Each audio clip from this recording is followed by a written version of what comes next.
Hai, selamat datang ke Calvary Community Church. Sebentar nanti Anda akan mendengar khotbah dari pastor. Kami percaya bahwa firman Tuhan berkuasa untuk mengubah hidup.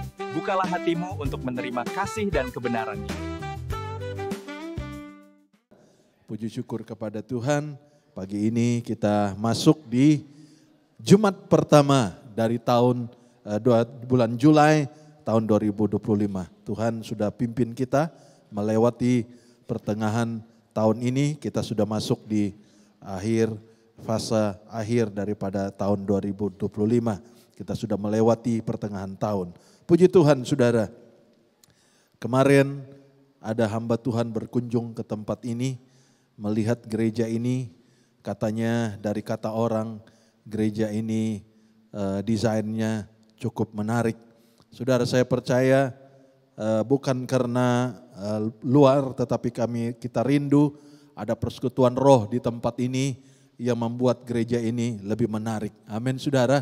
Karena kalau desain hanya dari luar itu bisa berakhir, ya sukacitanya bisa hilang. Tetapi kalau persekutuan roh di tempat ini makin teguh, makin kuat, maka saya percaya menarik hadirat Tuhan untuk turun di tempat ini. Itulah keindahan yang paling utama. Amin saudara. Puji nama Tuhan saudara. Tentu kita bersuka cita menjadi berkat, ya desain gereja ini menjadi berkat buat gereja lain. Mereka tertarik dan mereka mau melihat dengan mata mereka sendiri bagaimana desain gereja di tempat ini. Dan bersyukur kepada Tuhan saudara. Pada malam ini kita melihat bersama-sama firman Tuhan dari kitab 2 Raja-Raja pasal 7 ayat 1 sampai yang ke-8. 2 Raja-Raja pasal 7 ayat 1 sampai yang ke-8. Saudara, kenapa mungkin beberapa kali saudara mendengar saya membawa firman ini. Dan kita melihat apa yang terjadi di dalam pasal yang kita baca ini. Musibah yang terbesar terjadi di tanah Israel. Pada saat itu kota Samaria dikepung oleh musuh dari tentara Aram. Dan kalau saudara membaca di Alkitab, tidak ada kesusahan yang lebih berat daripada yang dialami di pasal ini. Sebab saudara, ada banyak catatan-catatan bagaimana mereka mengalami penderitaan. Tetapi pasal ini, mereka mengalami penderitaan yang cukup berat saudara. Yaitu mereka kekurangan makanan. Mereka ada dalam kelaparan, mereka bisa sampai saking laparnya mereka saudara, tai merpati pun mereka bisa dijual belikan. Ya, mereka membeli dengan cukup mahal. Kepala keldai dengan harga yang cukup mahal. Bahkan lebih mengerikan, ada ibu-ibu yang memakan anak mereka. Dibaca saudara Alkitab kita, di pasal inilah keadaan mereka sangat sulit. Sehingga ada 2 ibu berbincang-bincang, lalu mereka mengambil keputusan, hari ini kita makan anak saya, lalu besok anakmu menjadi giliran untuk kita makan bersama-sama. Nah saudara, saking mengerikan. Tetapi yang menariknya saudara, persoalan yang begitu berat ini dapat diselesaikan dengan hal yang tidak terpikir buat mereka. Dan itu sebabnya di pasal ini kita membaca supaya kita sadar saudara, seperti apapun kesulitan kita, kalau saudara merendahkan diri di hadapan Tuhan, Tuhan punya cara yang ajaib untuk menolong kesukaran yang berat yang saudara alami. Amin saudara. Dalam kitab 2 Raja-Raja pasal 7, mulai dari ayat yang pertama sampai ayat yang 8, saya akan bacakan dan saudara simak di LCD ataupun di smartphone saudara. Lalu berkatalah Elisa, ayat 1, dengarlah firman Tuhan, beginilah firman Tuhan, besok kira-kira waktu ini sesukat tepung yang terbaik akan berharga sesikal dan 2 sukat jelai akan berharga sesikal di pintu gerbang Samaria. Tetapi perwira yang menjadi ajudan raja menjawab abdi Allah, katanya sekalipun Tuhan membuat tingkap-tingkap di langit, masakan hal itu mungkin terjadi? Jawab abdi Allah, sesungguhnya engkau akan melihatnya dengan matamu sendiri, tetapi tidak akan memakan apa-apa daripadanya. 4 orang yang sakit kusta ada di depan pintu gerbang. Berkatalah yang seorang kepada yang lain, mengapakah kita duduk-duduk di sini saja sampai mati? Jika kita berkata, baiklah kita masuk ke kota, padahal dalam kota ada kelaparan. Kita akan mati di sana. Dan jika kita tinggal di sini, kita akan mati juga. Jadi sekarang, marilah kita menyeberang ke perkemahan tentara Aram. Jika mereka membiarkan kita hidup, kita akan hidup. Dan jika mereka mematikan kita, kita akan mati. Lalu pada waktu senja, bangkitlah mereka masuk ke tempat perkemahan orang Aram. Tetapi ketika mereka sampai ke pinggir tempat perkemahan orang Aram itu, tampaklah tidak ada orang di sana. Sebab Tuhan telah membuat tentara Arab itu mendengar bunyi kereta, bunyi kuda, bunyi tentara yang besar. Sehingga berkatalah seorang kepada yang lain, sesungguhnya Raja Israel telah mengupah raja-raja orang Hit dan raja-raja orang Misraim melawan kita supaya mereka menyerang kita. Karena itu bangkitlah mereka melarikan diri pada waktu senja dengan meninggalkan kemah kuda keldai mereka serta tempat perkemahan itu dengan begitu saja. Mereka melarikan diri menyelamatkan nyawanya. Ketika orang-orang yang sakit kusta itu sampai ke pinggir tempat perkemahan, masuklah mereka ke dalam sebuah kemah. Lalu makan dan minum. Sesudah itu mereka mengangkut dari sana emas, perak dan pakaian. Kemudian pergilah mereka menyembunyikannya. Lalu datanglah mereka kembali masuk ke dalam kemah yang lain dan mengangkut juga barang-barang dari sana. Kemudian pergilah mereka menyembunyikannya. Dan kita lompat saudara, 2 Raja-Raja pasal 7 ayat 16 dan ayat 17 sekarang. Maka keluarlah penduduk kota itu menjarah tempat perkemahan orang Aram. Karena itu sesukat tepung yang terbaik berharga sesekal dan sukat jelai berharga sesekal. Sesuai dengan firman Allah, firman Tuhan. Adapun raja telah menempatkan perwira yang menjaga ajudannya itu, mengawasi pintu gerbang, tetapi rakyat menginjak-injak dia di pintu gerbang lalu mati sesuai dengan perkataan abdi Allah yang mengatakannya pada waktu raja datang mendapatkan dia. Saudara, puji nama Tuhan. Kesusahan yang mereka alami cukup berat saudara. Mereka kekurangan makanan. Tetapi Tuhan berkata besok terjadi kelimpahan. Yang menariknya saudara, di saat abdi Allah berbicara tentang kelimpahan terjadi, abdi Allah itu tidak percaya, bahkan dia meremehkan firman Tuhan. Dikatakan ayat yang kedua bagian B, dia berkata sekalipun Tuhan membuat tingkap-tingkap di langit, masakan hal itu mungkin terjadi? Saudara, di tengah kesukaran, jangan saudara meremehkan firman. Di tengah keadaan saudara sulit seperti apapun, jangan saudara memandang seolah-olah Tuhan tidak berkuasa lagi. Itu merupakan tindakan yang saya katakan membinasakan jalan hidup kita. Tetapi di tengah hal yang sulit itu, maka kita harus mengagungkan firman Tuhan. Amin saudara. Memang sulit saudara. Saya katakan mungkin saya senang untuk khotbah, tetapi pelaksanaannya saat saudara mempraktekkannya itu merupakan hal yang sukar. Tetapi jangan kiranya keluar dari mulut kita kata-kata yang meremehkan firman Tuhan. Kalau saudara kurang percaya, ya, jangan sampai keluar dari mulut kita seolah-olah meremehkan firman Tuhan. Kalau kita berbuat seperti itu saudara, di mata Tuhan sangat saya katakan disayangkan.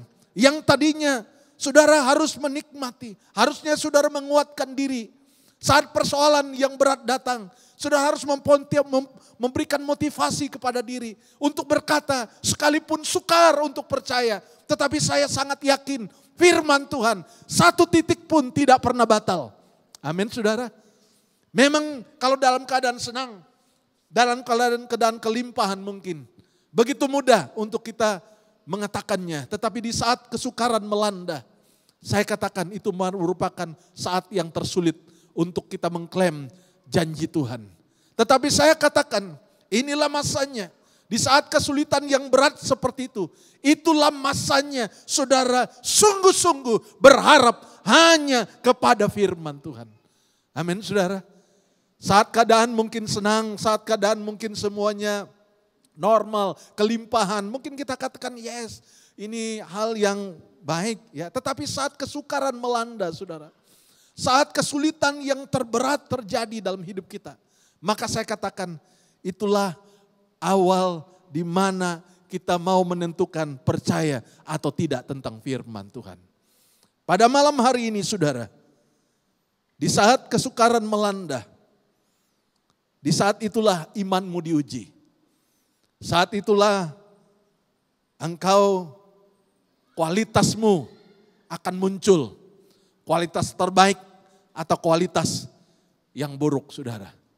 Dan itu sebabnya saudara, saya sangat, ya kalau saya mungkin dalam versi saya, ya mungkin saudara mungkin sedikit agak aduh pastor ini suka mengait-ngaitkan firman ini dengan ini begitu ya. Maafkan saya saudara, tetapi saya sangat digerakkan saudara. Saya sangat boleh saya katakan iman saya itu, ya boleh saya katakan saya sedikit bukan terganggu tetapi perkataan yang tepat untuk saya menggambarkannya. Di mana orang perwira ini berkata, sekalipun Tuhan membuat tingkap-tingkap langit, masakan hal itu terjadi? Maka waktu saya membaca ini saudara, pikiran saya itu, iman saya itu terarah kepada Meleakhi pasal 3 ayat 10 saudara.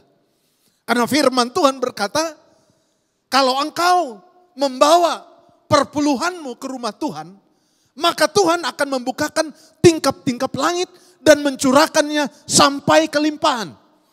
Amin saudara. Ya. Jadi saya tertarik saudara. Setiap kali saya membaca ayat ini, maka saya teringat tentang Meleakhi pasal 3 ayat 10. Ya, kalau mungkin saudara berkata, ya pendeta Winifred itu kalau sudah membaca itu arah pikirannya ke sana. Tetapi saya katakan, waktu saya membaca Alkitab dari Kejadian sampai Wahyu, yang melekat hati saya, Meleakhi pasal 3 ayat 10. Waktu itu saya tinggal di rumah kakak saya. Saya belum bekerja karena waktu itu masih muda, tahun 1989 belum dapat kerja karena masih muda waktu itu. Dan saya berkata bahwa ini kesempatan untuk saya membuka Alkitab. Karena waktu di Brunei dulu bersama teman-teman, kami pernah bincang-bincang. Dikatakan kata orang katanya kalau kita membaca kitab Kejadian selesai sampai kitab Wahyu, sesuatu akan terjadi. Jadi kebetulan waktu saya tinggal di rumah kakak belum dapat pekerjaan, saya mengambil keputusan, saya mau coba, saya mau baca Alkitab. Dan dalam kitab Kejadian sampai Wahyu saudara, yang sangat menarik saya, yaitu Meleakhi pasal 3 ayat 10. Sebab Alkitab berkata, satu-satunya ditulis Alkitab, ujilah aku, apakah aku tidak membukakan tingkap-tingkap langit dan mencurahkan sampai kelimpahan. Jadi kalau saya membaca versi ini, di tengah-tengah keadaan yang sulit dan sukar itu, beranikah engkau membawa milik Tuhan, perpuluhan ke rumah Tuhan? Saya minta maaf saudara, saya bukan khotbah ini mau menembak seseorang, tidak. Saya percaya kalau rumah ini adalah rumah Tuhan, Tuhan dapat pakai burung gagak untuk kirim berkat di tempat ini. Tetapi saya rindu jemaat yang saya layani di tempat ini mengalami yang namanya terobosan. Di tengah-tengah keadaan mereka kering, bukan kelimpahan. Di tengah-tengah keadaan mereka tidak punya apa-apa. Beranikah saudara mengklaim janji Tuhan? Bahwa milik Tuhan, perpuluhan itu dibawa ke rumah Tuhan. Terlebih anak-anak yang masih muda, yang saya katakan masih muda ini. Mulai mempraktekkan dari muda. Membawa milik Tuhan, perpuluhan itu. Bagi yang belum tahu apa itu perpuluhan. Saat kita dapat gaji, ini belum potong lain ya. Masih orang bilang gaji kotor. Ya, belum bersih. Ya, kalau gaji kotor itu dapat gaji 1.000 misal kata. Belum bayar motor, belum lagi uang makan, ya itu masih belum dipotong. Artinya saya dapat gaji 1.000, maka perpuluhan saya adalah 100 ringgit. Baru setelah itu saya gunakan 90% ini untuk keperluan hidup saya. Jadi saudara memang berat, di tengah keadaan kering berat. Waktu dalam kelimpahan mungkin itu gampang, mudah. Tapi saudara saya katakan, saya iman nih. Di saat kita kering, tidak punya apa-apa. Disitulah iman kita teruji. Mau nggak kita bawa milik Tuhan di saat keperluan kita sangat mendesak? Saudara, ini kesaksian dari anak kami. Minggu lalu saya sudah kasih tahu kepada saudara. Dia sempat goyah untuk membawa perpuluhan. Kenapa? Karena bulan ini dia harus bayar uang sekolah. Cukup mahal. $4.000 Australia dia perlu bayar. Kemarin sudah bayar. Lalu dia harus mengembalikan milik Tuhan, perpuluhan. Lalu dia perlu biaya. Bayar sewa, transport. Keperluannya harian. Dia sempat hubungi kami pada minggu lalu dan berkata, apakah kira-kira saya boleh untuk tidak mengembalikan milik Tuhan, perpuluhan pada bulan ini? Kami katakan, tidak nak, kembalikan milik Tuhan. Apakah kamu kurang? Dia katakan tidak, tetapi kenapa kamu berat untuk mengembalikan milik Tuhan? Dia bilang terlalu besar. Kami lalu berkata kepada dia, kalau terlalu besar berarti berkatmu besar. Dan puji Tuhan saudara, dia lakukan, mengembalikan milik Tuhan. Hari ini dia telepon, sebelum kami ke gereja, dia telepon. Terjadi sesuatu yang luar biasa dia alami. Dia dipanggil di sekolah musik hari ini. 2 kali dipanggil, minggu lalu dan minggu ini dia dipanggil. 1 jam. Dan hari ini waktu dia dipanggil saudara, waktu dia mau pulang. Karena sebelum dapat kerja, sebelum confirm, dia dipanggil untuk training dulu. Dan setelah itu baru dia dapat confirmation bahwa dia diterima di kerja. Hari ini dia datang. Saudara tahu waktu dia mau pulang, pihak sekolah memberikan uang kepada dia untuk 2 jam dia datang dibayar $80. Dia bilang saya belum kerja. Saya hanya duduk mendengar pengarahan mereka. Saya dibayar. Saya katakan itu berkat Tuhan. Lihat, saat kamu mengembalikan milik Tuhan, kau hanya duduk belum kerja, Tuhan sudah siapkan berkat buatmu. Di tengah keadaan yang kering saudara, untuk membayar uang sekolah yang begitu besar menurut dia. Bukan dia tidak punya uang, tapi uangnya berkurang. Tapi dengan iman dia kembalikan milik Tuhan. Dan mukjizat terjadi saudara. Dan pihak sekolah musik, dia katakan, wow, saya minta kerja di Johor Bahru di Malaysia untuk sekolah musik. Sukar. Tapi kali ini 2 sekolah musik panggil dia. Saya katakan, saat engkau melakukan firman, bahwa Tuhan tidak pernah berbohong dengan firman. Amin saudara. Di saat mereka sukar, perwira ini menyinggung firman Tuhan. Dia meremehkan firman Tuhan, masakan sekalipun Tuhan membuka tingkap-tingkap langit, masakan hal itu terjadi. Kadang-kadang kita berpikir, masa sih hanya karena perpuluhan? Oh, karena perpuluhan. Hei, jangan meremehkan saudara. Firman itu tidak pernah gagal. Haleluya. Sekali lagi saya dorong anak-anak muda khususnya. Karena saudara very pure, masih muda. Kalau saudara sudah praktekkannya dari muda, maka saya katakan satu hari nanti engkau akan bersaksi firman Tuhan tidak pernah gagal. Saudara, sekali lagi saya minta maaf, saya bukan mau menyinggung. Tapi lakukan firman Tuhan. Terjadi sesuatu dalam hidup saudara. Dan benar saudara, besoknya terjadi terobosan. Yang tadinya mereka kelaparan, yang tadinya mereka tidak punya harapan. Tapi besok terjadi perubahan. Kenapa? Karena firman. Alkitab berkata, terjadilah sesuai dengan firman yang disampaikan oleh abdi Allah. Bayangkan saudara, perkataan firman itu jangan sedikit pun menggoyahkan hati saudara. Jangan sampai saudara bimbang. Dan dikatakan dalam 1 Samuel, ada satu peristiwa yang terjadi dalam 1 Samuel saudara. Di mana peperangan yang dialami orang Israel sekali lagi. Mereka tidak punya senjata, tetapi luar biasa apa yang disampaikan oleh anak Saul yaitu Yonatan. 1 Samuel pasal 14 saudara. Ayat 6 sampai 7. Berkatalah Yonatan kepada bujang pembawa senjatanya itu, mari kita menyeberang ke dekat pasukan pengawal orang-orang tidak bersunat itu. Mungkin Tuhan akan bertindak untuk kita. Sebab bagi Tuhan tidak sukar untuk menolong baik dengan banyak orang maupun dengan sedikit orang. Amin, saudara. Yonatan, saudara. Saudara perlu tahu keadaan mereka pada waktu itu. Ya, kalau kita buka dalam 1 Samuel pasal 13, kalau tadi pasal 14. Kalau kita membuka dalam 1 Samuel pasal 13, seperti apakah situasi mereka, keadaan mereka.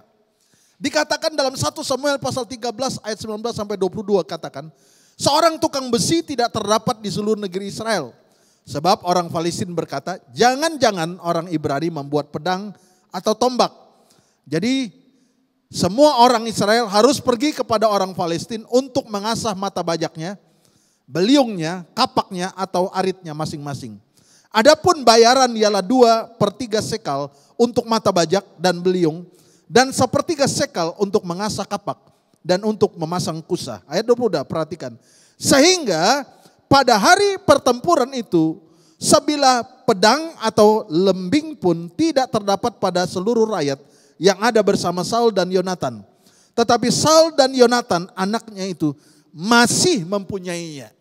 Dan saudara, pada waktu kita membaca ayat ini, mereka sedang berhadapan dengan orang Palestina dan mereka tidak punya senjata. Yang menariknya, yang masih punya senjata, Yonatan dan Saul. Saya katakan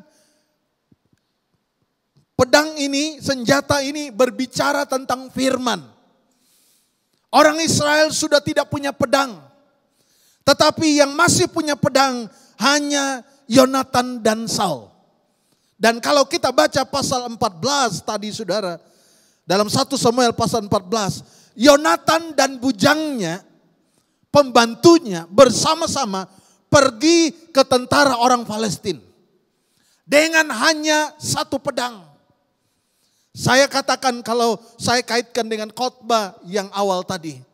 Mungkin ada banyak firman, tetapi yang kau percaya, saya katakan saudara sangat tertarik dengan satu firman yang merubah hidup saudara. Ya, yang merubah ekonomimu. Karena satu-satunya di Alkitab yang berkata tentang ekonomi ada di dalam Meleakhi pasal 3 ayat 10. Hanya satu berbicara tentang ekonomi. Kalau engkau ingin melihat breakthrough dalam ekonomi saudara, saya katakan mau tidak mau saudara harus kembali Meleakhi pasal 3 ayat 10. Ya, saya tidak memaksa saudara, tetapi saya berbicara tentang firman, saya alaminya. Saya mengalami kesaksiannya. Jadi itu sebabnya saya yakin dan percaya. Saya berani khotbah tentang ini. Kenapa? Karena saya mengalaminya. Saya bukan penonton saudara, saya bukan pemerhati. Saya mengalami sendiri. Makanya saya bilang sama anak saya, waktu dia hampir gusar untuk mengembalikan milik Tuhan karena keperluannya cukup besar. Saya katakan, bukankah selama ini engkau berkhotbah, kita berkhotbah. Kita harus melakukan apa yang kita khotbahkan. Kenapa? Karena kita imani apa yang kita khotbahkan. Maka saya percaya saudara, mungkin kita tidak punya banyak senjata, tapi saudara miliki satu firman yang ada di dalam hidup saudara dan praktekkan. Sehingga Yonatan berkata, sebab bagi Tuhan tidak sukar untuk menolong baik dengan banyak orang maupun dengan sedikit orang. Saya katakan judul khotbah saya hari ini, Tuhan melakukan mulai dari yang kecil. Dari perpuluhan kita yang kecil, percayakah saudara, jangan remehkan firman. Dari yang kecil itu kita munculkan iman di dalamnya dan percaya ada breakthrough dalam ekonomi kita. Amin saudara? Ya kok aminnya berat sekali saudara. Ya saya maklumi. Ya saya maklumi saudara. Tapi saya percaya saudara, firman itu tidak pernah gagal. Itu sebabnya saya berani khotbah. Bukan saya karang-karang, tapi saya percaya firman itu. Orang yang melakukan firman. Ya. Waktu saya praktekkan itu saudara, ada hamba Tuhan bersaksi tentang William Colgate. Ya, pasta Colgate atau obat Colgate yang selalu saudara pakai, saudara tahu. Walaupun sekarang company itu sudah tidak lagi original seperti pemula, tetapi yang punyanya adalah seorang anak Tuhan. Namanya William Colgate. Waktu itu dia penjual surat kabar. Zaman-zaman itu dia seorang anak muda yang masih miskin. Dia mengambil di tempat penampungan ataupun kilang surat kabar. Dia mengambil beberapa surat kabar lalu menjualnya ke jalan-jalan. Dia dapat commission dari jualan surat kabar. Hari itu terjadi hujan renyai-renyai, saudara. Jadi William Colgate yang masih muda itu bersembunyi di sebuah gedung karena hujan. Kebetulan tempat dia bersembunyi atau berteduh itu adalah sebuah gereja. Dan waktu hari itu adalah hari Minggu. Jadi pelan-pelan William Colgate masuk di belakang, duduk. Karena hujan di luar. Dan waktu itu hamba Tuhan berkhotbah tentang kepada firman Tuhan pada waktu itu. Berbicara tentang Meleakhi pasal 3 ayat 10. Dan waktu William Colgate mendengar tentang firman itu, hatinya menyala-nyala. Dan dia berkata, Tuhan, saya imani firman pada hari ini. Dan saya kembalikan milik Tuhan perpuluhan. Saudara tahu apa yang terjadi? Saat William Colgate memberi perpuluhan, waktu itulah jualan surat kabarnya selalu laris sehingga William Colgate membuka pencetakan surat kabar sendiri. Dan mulai dari tempat itu dia berkembang dan dia mulai mengeluarkan produk obat gigi Colgate. Ya, saudara melihat terakhir William Colgate memberi bukan lagi perpuluhan, dia beri kepada Tuhan 90% untuk Tuhan, 10% untuk dia. Saudara lihat produk itu walaupun sekarang ini sudah dijual kepada owner yang lain karena William Colgate sudah ilahi, ya. Tidak lagi ada, tetapi produknya sampai hari ini. Kenapa? Firman Tuhan tidak pernah gagal. Saat kita kering, saat kita tidak berdaya, itulah momen saudara imanin firman Tuhan.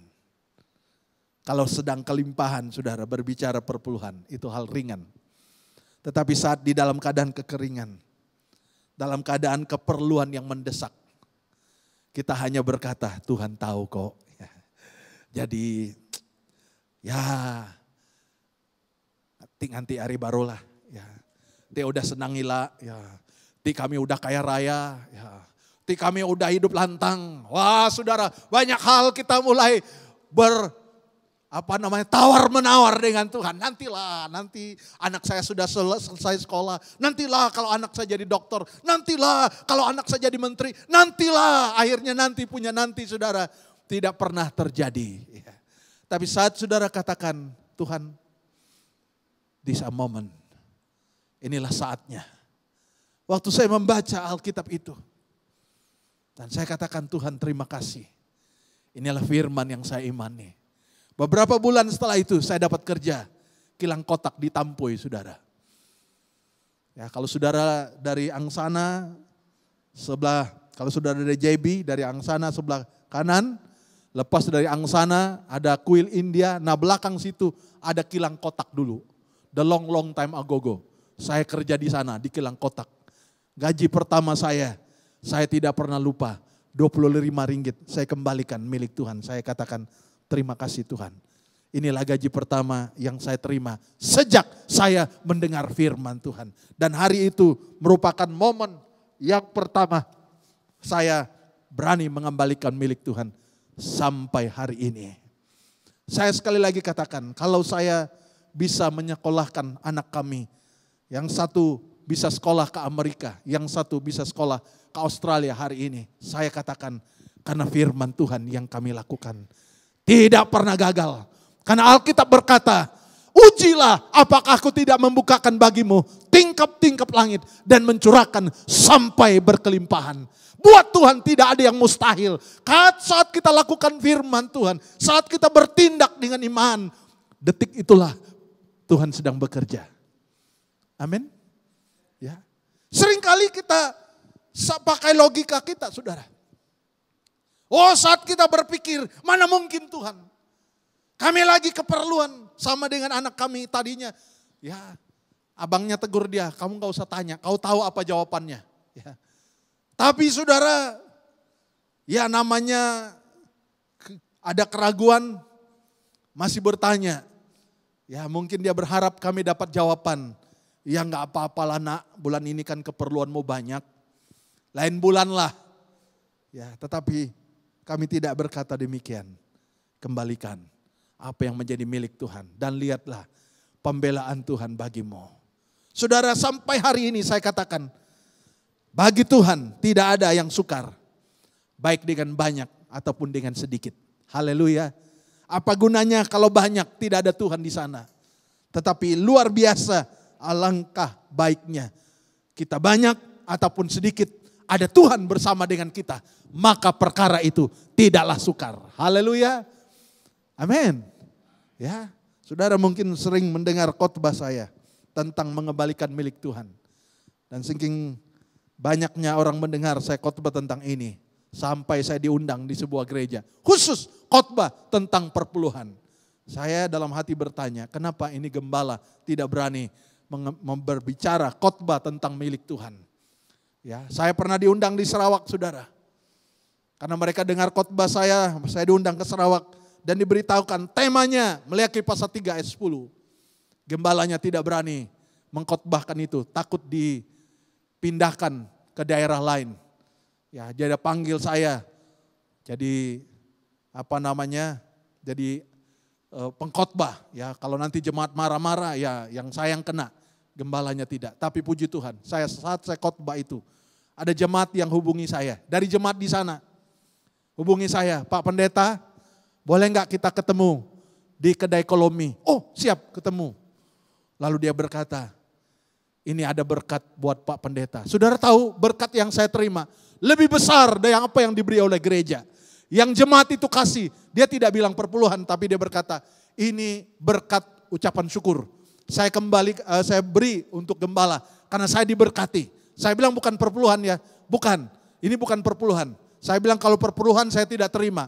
Karena perpuluhan itu adalah milik gereja di mana kamu ibadah. Tapi kalau ini pemberian kasih saya terima. Dia bilang betul ini pemberian kasih. Yang dia beri lebih besar daripada apa yang gereja beri. Kenapa? Karena gembalanya tidak berani khotbah tentang perpuluhan, dia suruh saya. Berkatnya sama saya, bukan sama dia, saudara. Jadi saudara mungkin berkata, ya gembala kami selalu singgung tentang perpuluhan. Kenapa? Di hati saya ingin melihat breakthrough ekonomi jemaat Tuhan di tempat ini. Itu menjadi kerinduan saya. Ya, jangan saudara berpikir hal-hal yang lain. Tapi saya katakan saya ingin melihat bagaimana terobosan dalam ekonomi saudara. Saya nggak mau tahu backgroundmu, keadaanmu, sesukar apa. Tapi saat engkau melakukan firman, saat engkau mulai praktekkan firman, saya sangat yakin dan sangat yakin firman itu pasti terjadi. Amin. Ya. Terutama anak-anak yang masih muda. Beranilah mengembalikan milik Tuhan dari masa mudamu. Jangan bilang nanti udah bisa rumah tangga ya nanti. Saya katakan kalau engkau tidak start hari ini, nonsen lah. Tunggu sampai tua, kau tidak akan berani lakukannya. Kalau engkau sudah praktekkannya dari masa mudamu, saya katakan engkau akan melihat masa depanmu diberkati Tuhan. Amin saudara. Ya. Kadang-kadang kita berani, waktu kita belum kenal Tuhan kita berani saudara. Oh, kita berani untuk bayar untuk minuman keras maksud saya. Oh, berani kita. Ya, saya ketemu orang kita Sarawak baru pulang dari Obosi di KLE. Waktu itu saya sampai dari luar negeri jam 1. Saya lihat dengar bicara mereka, oh ini orang kita itu. Ya. Karena mereka mabuk di airport saudara. Mereka sudah mabuk di airport, belum sampai rumah panjang, belum. Masih di airport KLE, baru pulang dari Obosi. Mereka udah mabuk di airport. Saya tidak tahu habis berapa. Karena di airport itu saudara kopinya aja 15 ringgit. Ya. Apalagi minuman keras. Waktu kita belum kenal Tuhan, kita orang kaya, kita berani. Tentang minuman, nomor ekor, kita berani saudara. Tapi waktu persembahan jalan, kita paling miskin ya di dunia. Makanya saya bilang, jemaat Tuhan di tempat ini, jangan kasih koin sama Tuhan. Karena kalau saudara nabur koin, paling tidak cuma beli gula-gula dan saudara nanti sakit gigi. Tuhan nanti bolong-bolong giginya tidak dapat jawab doa saudara. Ya. Kembalikan milik Tuhan the best yang kau dapat beri. Dan saya percaya dan yakin Tuhan tidak pernah utang dengan engkau. Amin. Saya khotbah ini bukan gereja ini terdesak keuangannya, tidak. Saya katakan keuangan gereja ini sedang naik seperti saham saudara. Oh sedang naik sahamnya. Sampai senior pastor katakan, wow keuangan gereja tempat kamu cukup bagus. Ya. Gereja Bahasa Malaysia keuangan paling bagus adalah sisi Kota Masai saudara. Jadi jalan kita kemana-mana saudara, orang gak bully kita. Wah. Kalau dulu selalu waduh kita tertunduk saudara. Kalau bincang keuangan, aduh kita minus, utang terus saudara. Tapi kali ini saudara, ya tanya dengan anak saya Wilson, wah dia pun kalau jalan dadanya ke depan saudara. Ya. Kenapa? Uang gerejanya bagus saudara. Ya. Hamba Tuhan Cina jalannya lebih bagus saudara. Oh, toke. Ya. Kalau kita orang bahasa Malaysia, pelayanan bahasa Malaysia, aduh saudara tahu gereja Bahasa Malaysia di Semenanjung. Saya nggak sebut mereknya. Kebanyakan gereja Bahasa Malaysia di Semenanjung itu disupport, didukung keuangannya dari gereja Bahasa Inggris. Halo? Kebanyakan gereja Bahasa Malaysia di Semenanjung keuangannya didukung oleh gereja Bahasa Inggris. Kenapa? Karena gereja Bahasa Malaysia miskin-miskin semua. Tidak berani khotbah perpuluhan. Takut nanti kena pindah ke gereja lain. Ditaruh di kampung, pelayanan orang asli. Ya, enggak berani, pokoknya khotbahnya bagus-bagus. Ya, dia main cantik, main safe. Ya. Saya katakan saya tidak mau main cantik. Saya mau mainnya sesuai dengan firman Tuhan. Karena hati saya sungguh rindu melihat jemaat di tempat ini. Berani mengembalikan milik Tuhan. Bilang sama orang sebelahmu, berani mengembalikan milik Tuhan. Ya. Di saat sukar saudara. Di saat kita tidak punya apa-apa. Di saat momen, kesempatan, peluang di mana kita melakukan firman Tuhan. Dan kalau boleh saya katakan, saudara mengembalikan milik Tuhan dengan berlinangan air mata dan berkata, ini yang kami punya, yang kami miliki. Kami kembalikan puji hormat kemuliaan bagi namamu.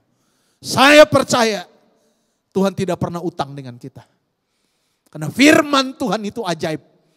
Terjadi hal yang tidak mungkin. Perwira itu tidak percaya, tetapi dia sendiri tidak menikmati. Kenapa? Karena dia tidak percaya. Padahal abdi Allah berkata, besok terjadi sesuatu.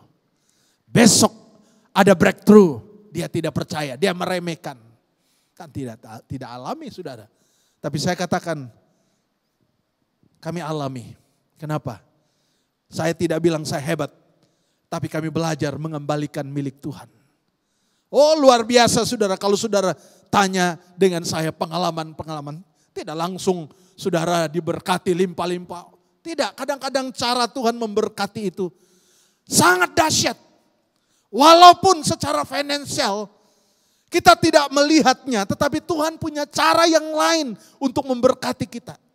Selama saya ada di Singapura saudara, waktu itu saya kaum muda, saya dengan iman mengembalikan milik Tuhan. Ya, saya katakan selama saya ada di Singapura, setiap bulan dapat undangan makan di restoran mewah di Singapura, saudara. Ya, kalau saudara pergi ke Orchard Road namanya Takashimaya, ya kalau bahasa kita Takashimura, ya di sana ada Takashimaya, ada VIP room, restoran VIP room. Saya pernah masuk, tapi bukan saya yang bayar, tapi dibayar orang. Ya. Jadi kalau jalan di Orchard Road itu saudara, bukan mau cakep tinggi. Saya selalu lewat Orchard Road, saya boleh bilang begini, di sini saya pernah masuk di restoran VIP, makan di sini. Di sini saya pernah makan, ya. Oh, di sini saya pernah makan ini. Bukan saya yang bayar saudara. Setiap bulan saya diajak makan. Saya katakan sekali makan, kayaknya gaji saya 1 bulan habis. Tapi saya menikmati berkat Tuhan. Dan saya boleh bersaksi selama di Singapura tidak pernah kekurangan. Karena berkat Tuhan selalu ada. Yang tidak mungkin bagi manusia, mungkin bagi Tuhan. Dan itu sebabnya saudara, kalau ada kami juga mengalami berkat Tuhan yang luar biasa. Sampai teman-temannya yang mengantar dia, mereka bertanya, kenapa kamu bisa tinggal di rumah perumahan ini? Mereka tahu komplek perumahan itu adalah rumah-rumah orang kaya. Mereka bertanya, bagaimana kamu boleh tinggal di rumah ini? Dan anak saya bercerita, dulu Dedi saya kenal dengan ibu ini.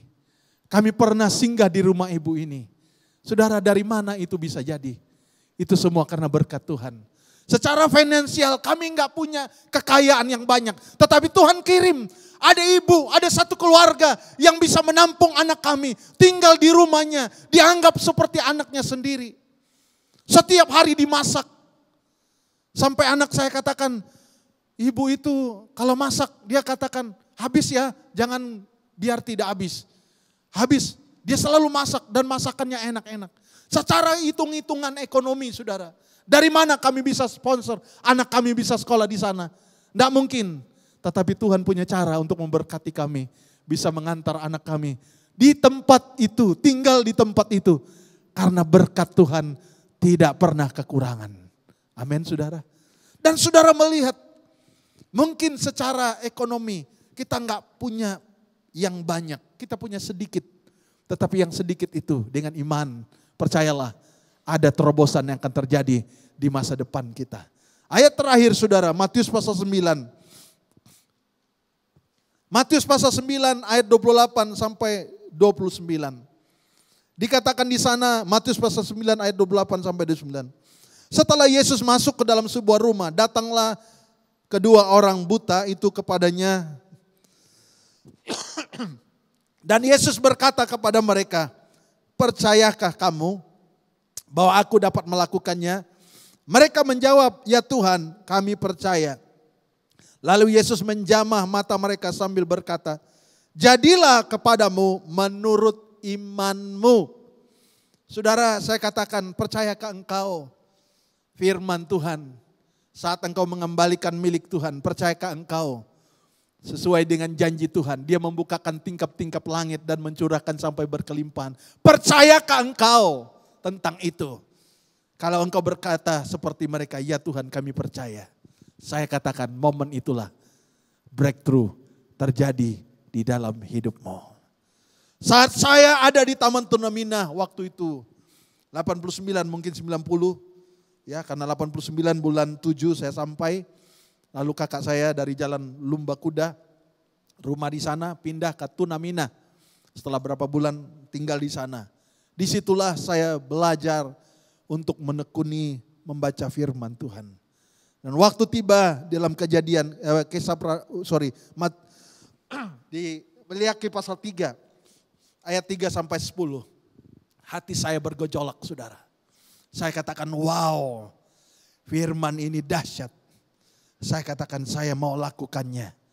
Saat saya dapat kerja nanti, saat saya dapat gaji nanti, saya akan lakukannya. Saudara tahu, mulai dari saat itulah, step by step, seperti puzzle. Kelihatannya mulai belum nampak, awalnya belum nampak gambarnya. Seperti puzzle, step by step, gambarnya makin lama makin jelas. Makin lama makin jelas. Dan luar biasa sampai hari ini, puzzle-nya belum lengkap. Karena kalau puzzle-nya lengkap, Tuhan sudah panggil saya ke rumah surga. Ya, ke rumah Bapak ke surga. Itu sudah puzzle-nya lengkap. Tapi saya melihat gambarnya makin jelas. Gambarnya makin terang, bagus, menarik. Kenapa? Karena saya percaya Alkitab itu kalau diimani, percaya apa yang firman Tuhan katakan. Maka Yesus katakan, terjadilah sesuai dengan imanmu. Amin saudara. Ya, dia tidak katakan sesuai iman temanmu, tidak, sesuai dengan imanmu. Itu sebabnya saya katakan saat saudara mengembalikan mungkin berat, sukar mungkin, tapi percayalah dan saudara katakan saya percaya. Bilang sama orang sebelahmu, kamu harus percaya. Karena firman itu tidak hanya sekadar buku yang dicatat, tapi dia dilaksanakan. Iman nih. Saya berani khotbah ini karena saya alami, saudara. Saya lakukan. Ada mungkin banyak yang mengkhotbah mungkin, tapi dia sendiri tidak lakukan. Saya tidak menghakimi, tapi saya katakan, saya berani khotbah ini. Karena sebelum jadi pendeta, saya sudah praktekkan. Ya, bukan waktu saya jadi pendeta, karena supaya sesuai dengan khotbah saya lakukan. Tidak, sebelum saya jadi pendeta. Sebelum saya jadi hamba Tuhan, sebelum saya sekolah Alkitab. Saya sudah imani firman ini karena saya katakan, inilah salah satunya cara merubah ekonomi hidup saya. Puji Tuhan, mari kita bangkit berdiri bersama-sama, saudara. Kita nyanyikan nyanyian, Yesus memegang tanganku. Dia yang pegang tangan kita, saudara.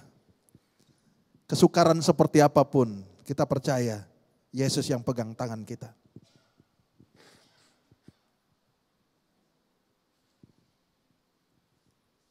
Mungkin saudara dalam keadaan sukar. Menurut logika saudara mustahil.